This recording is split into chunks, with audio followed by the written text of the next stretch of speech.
Chris Cuomo here. Welcome to News Nation. Okay, let's get after it. We must all agree no one has ever seen anything like what we saw in the Oval Office today. And yet, there are wildly different interpretations of what happened. I mean, we all witnessed the same scenario, right? We all heard the same uncomfortable scuffle, right? So, was it awesome and empowering America first, or absurd and embarrassing America at its worst?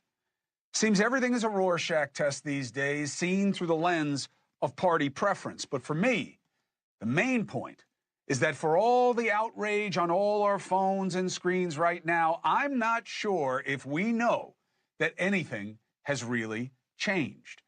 How crazy is that?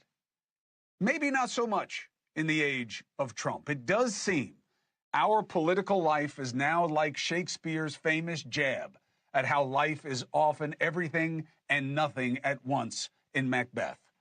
Life is but a walking shadow, a poor player that struts and frets his hour upon the stage and then is heard no more.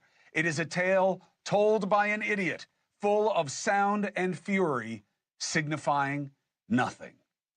Let's look at the flashpoints of today and try to get with the better minds to see what it all means for what happens next.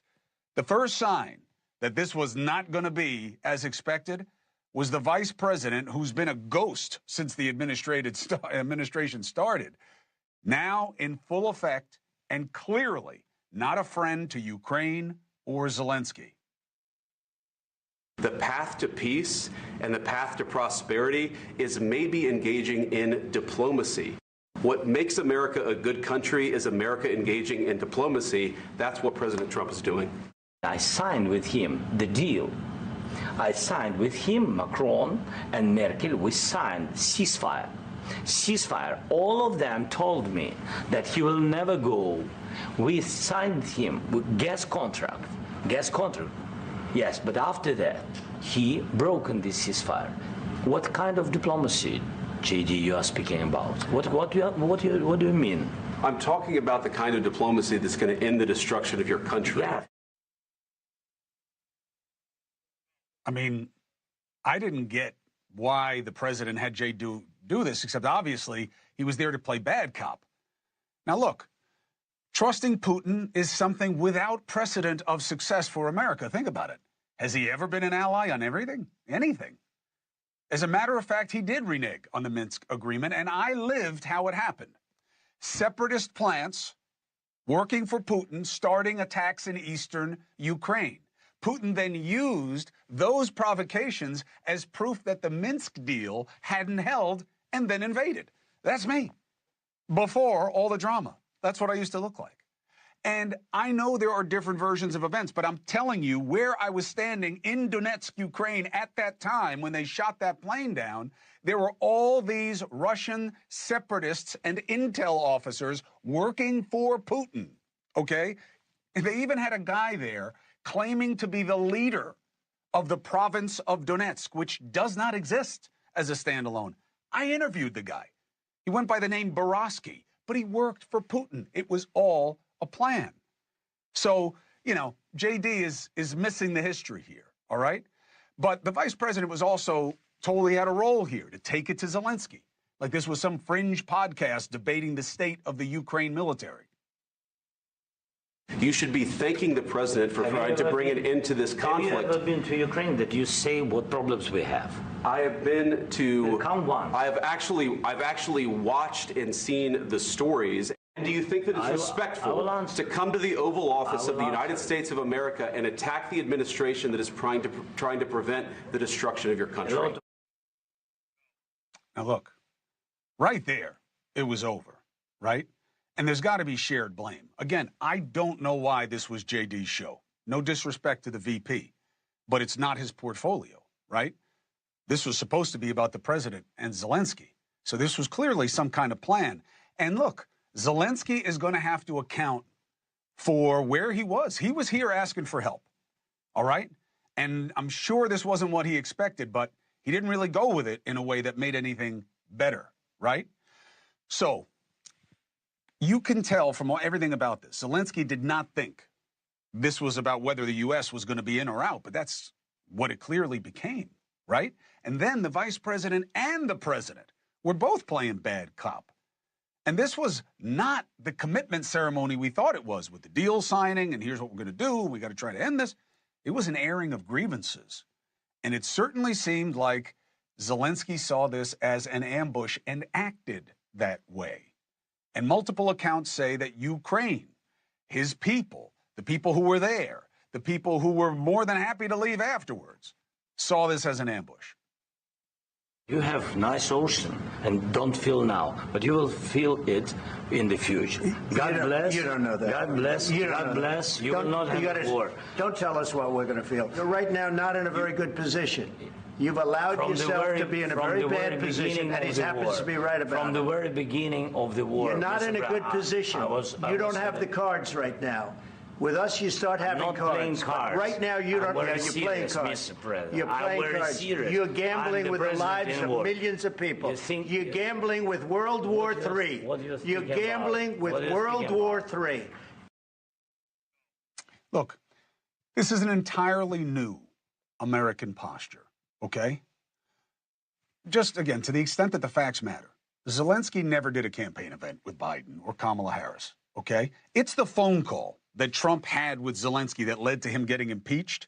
That's what they're still pissed about, all right? And yes, he did, Zelensky, visit a munitions factory in Pennsylvania, but so what? Then we got insight into how Zelensky really feels when he expressed his frustration that it's only Ukrainians dying in the war against Russia, and then Trump responded in kind. From the very beginning of the war, we've been alone, and we are thankful. I said thanks you haven't in been this alone. cabinet, you and haven't not been only alone. in this cabinet. We gave you, through this stupid president, $350 billion. You voted we gave for you your military equipment, and you men are brave, but they had to use our military. What about if you didn't have our military equipment, if you didn't have our military equipment, this war would have been over in 2 weeks. In 3 days, I heard it from Putin. In 3 days. Trump's not wrong. If not for America's help and Europe's help, but America's help, Ukraine would have been up against it. But let's not forget how it started, because Zelensky's not wrong either. You know, what's so weird is that these people were supposed to be figuring it out as opposed to us having to figure it out for them. But look, everybody's heard Zelensky say thank you to America. All right? He said it to me in an interview. I've watched him say it to others in person. Okay? And he's not wrong that Ukraine isn't just fighting for them, because there's no real reason to believe that Putin only wants to stop NATO expansion this one time in this one country, right? And I don't know why. Maybe somebody will help me understand this tonight. Why isn't the truth enough for our president? We've given them $175 billion. Why isn't that enough? Why does he have to say Congress appropriated $350 billion? It's half that. Why? Why does he have to say it that way? Many experts thought Ukraine, look, we all lived it together, right? You watched how the Ukraine war started. One of our guests tonight did a documentary about it that wound up being very well received because he was actually there when the war started. Everybody thought it was going to fall. It'd be just a matter of days.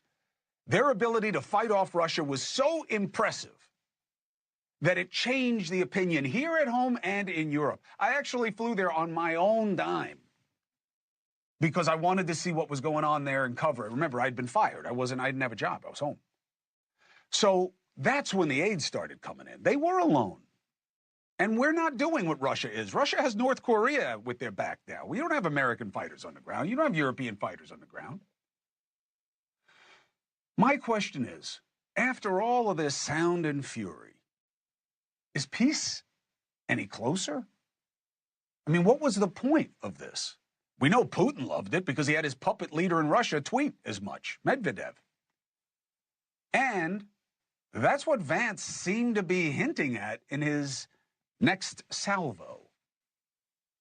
Say thank you, except that there are disagreements, and let's go litigate those disagreements rather than trying to fight it out in the American media when you're wrong. We know that you're wrong. But you see, I think it's good for the American people to see what's going on. I think we've seen enough. What do you think? Huh? This is going to be great television, I will say that.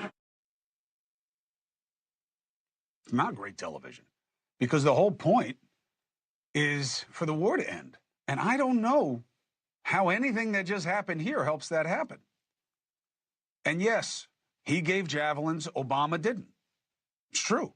Trump gave Ukraine javelins. Now, after this, Zelensky goes and does, out of the frying pan into the fire. Not exactly. But, he went to Fox News, which is Trump land. And obviously Zelensky was there and not here with any other outlet is because he was trying. This was designed to do the right thing by Trump. That's why you go to Fox, right? And here's what he said. I'm not hearing from you, Mr. President, a thought that you owe the president an apology.